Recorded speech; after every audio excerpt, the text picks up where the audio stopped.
Have you ever found yourself in the company of someone who seems flawless? They're polite, generous, articulate, always calm, always controlled. They never raise their voice. They never criticize harshly. They never seem to lose composure. And yet, strangely, something about them feels unsettling. It's not what they say, it's what they don't. A quiet sense that something's missing, something hidden. Carl Jung had a name for that hidden thing. He called it the shadow. And the people who hide it best? They're often the ones we should fear the most, not because they're evil, but because they don't know what they're hiding.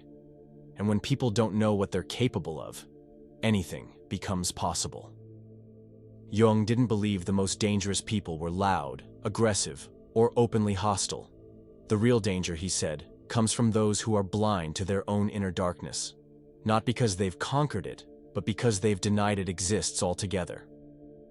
In this video, we're going to take a deep dive into one of the most important psychological concepts of the modern age, the shadow self. We'll explore how it forms, how it operates, and how it can quietly destroy not only others, but also the person who carries it. And by the end, you may begin to see others and yourself with very different eyes. Welcome to our community. We are here to explore the hidden architecture of the mind. If this resonates, hit subscribe and join us. We're not here to sugarcoat the truth. We're here to illuminate it.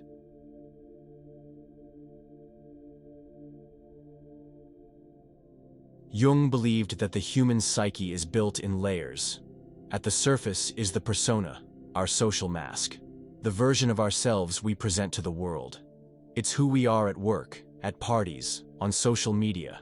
It's carefully crafted, endlessly managed, and often mistaken for our true identity. But behind the persona lies a vast unconscious realm, and within that realm lives the shadow. The shadow is not a flaw. It's a fundamental part of being human. It holds all the parts of ourselves that we've rejected, hidden, or repressed. Because at some point we were told those parts were wrong. Maybe it was our anger, our need for control, our desire for attention, our jealousy, our sexuality, our sadness, our wildness, our ambition, our hunger for power, our capacity for violence. Whatever didn't fit into the identity we were rewarded for, we buried. And here's the key: everything we bury stays alive. The shadow doesn't die. It waits. It festers. And eventually, it finds a way to act, usually without our awareness.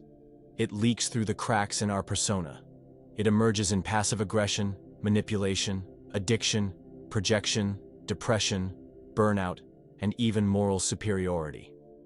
Jung famously said, "What you do not make conscious will rule your life, and you will call it fate." And the truth is, most people are being ruled by unconscious forces they've never even tried to meet. But Jung went further. He warned us about a specific type of person, the one who believes they're only good, the one who is so identified with being moral, kind, helpful, or enlightened, that they cannot imagine they're capable of harm. That is where the true danger begins, not with the shadow itself, but with its denial. A person who knows they're flawed is usually cautious, humble, reflective, but someone who believes they're incapable of wrongdoing has no reason to question themselves, and that's when the shadow acts in secret. They begin to justify everything. Their control becomes protection. Their manipulation becomes help. Their resentment becomes honesty. Their judgment becomes discernment. They don't say, "I was triggered." They say, "You needed to hear the truth." And they don't realize the harm they cause, because in their mind, they're saving people. We see this dynamic everywhere. In family systems, where one parent sacrifices everything for their children but secretly resents them. In relationships, where one partner controls the other while claiming it's for their safety.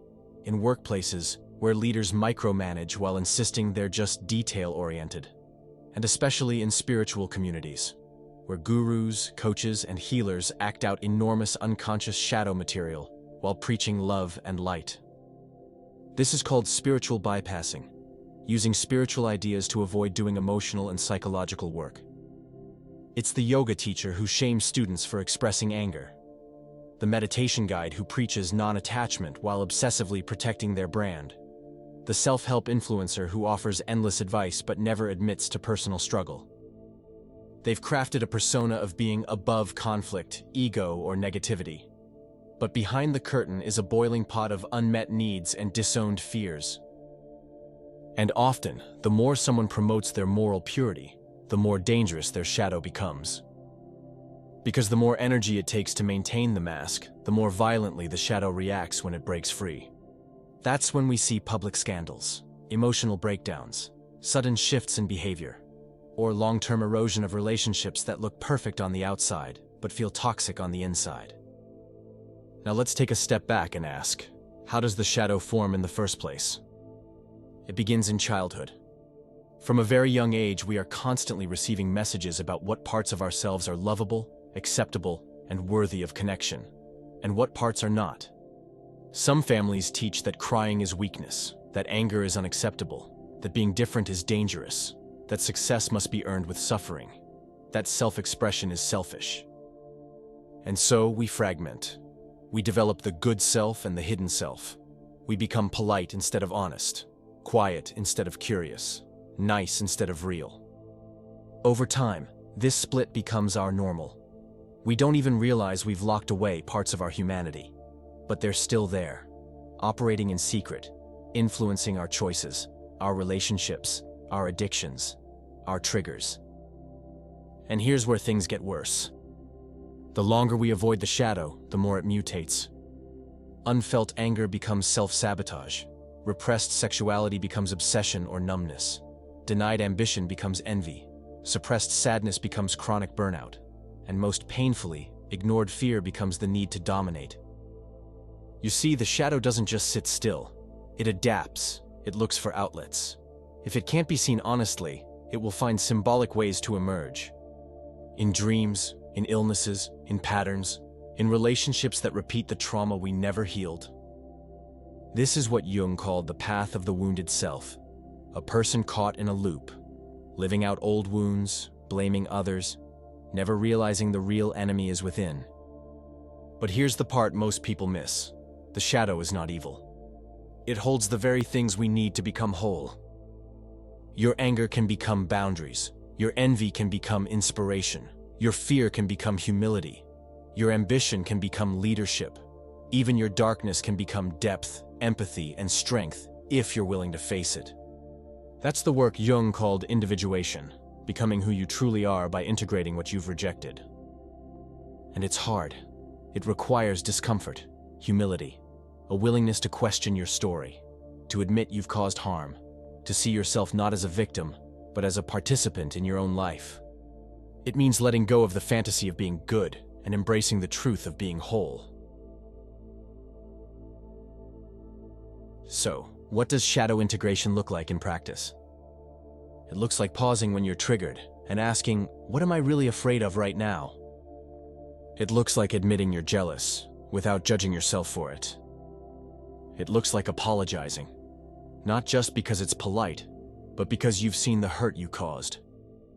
It looks like being able to say, I manipulated you because I was scared of losing control. I dismissed you because I didn't want to feel inadequate. I shut down because I didn't know how to handle my sadness. It's not about beating yourself up. It's about taking responsibility for the parts of you that want love, but never learned how to ask for it. It's also about reclaiming the gifts you've buried. Maybe you were told your sensitivity was weakness, but it's actually empathy. Maybe you were told your ambition was arrogance, but it's your drive to create. Maybe you were told your voice was too loud, but it's the voice someone else needs to hear. The shadow isn't just where our wounds live, it's where our power lives. And that's why the most powerful people are often the most dangerous, if they haven't done the work. Because power without shadow work becomes exploitation. Influence without integration becomes manipulation. Leadership without humility becomes tyranny. We see this not just in individuals, but in society. Entire political movements are built on shadow projection. We demonize the other because we don't want to face the conflict within. We declare wars to preserve peace. We censor dissent while claiming to protect freedom. And the media? It thrives on unconscious shadow dynamics. Fear, envy, outrage, moral superiority. It feeds the parts of us we don't want to admit we enjoy. Conflict, drama, division. Even religion, when stripped of humility, becomes a playground for collective shadow, righteousness, exclusion, and control dressed up as divine mission. Jung believed the only way forward, for individuals and for humanity, is the path inward. To recognize that what we hate in others is often a reflection of what we haven't faced in ourselves. That our need to dominate comes from our fear of being vulnerable. That our judgment often masks pain. So what can you do? You can start with honesty. Ask yourself, who triggers me and why? What parts of myself do I hide from others? What am I afraid people will see if I stop performing? Where am I still trying to be good instead of being real? And ask yourself this, what would change in your life if you stopped running from your shadow and started listening to it? Maybe you'd stop apologizing for your power. Maybe you'd stop sabotaging the love you say you want. Maybe you'd finally allow yourself to grieve, to rest, to say no, to take up space. Maybe you'd begin to trust yourself, not as perfect, but as whole. And that's where healing begins. Not in becoming someone better, but in becoming someone truer.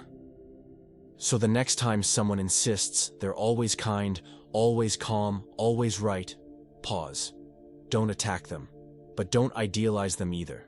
Ask yourself, what are they not seeing in themselves? And more importantly, what are you not seeing in yourself? Because the shadow you refuse to face will one day come to claim you. But the shadow you learn to hold, that's the key to freedom.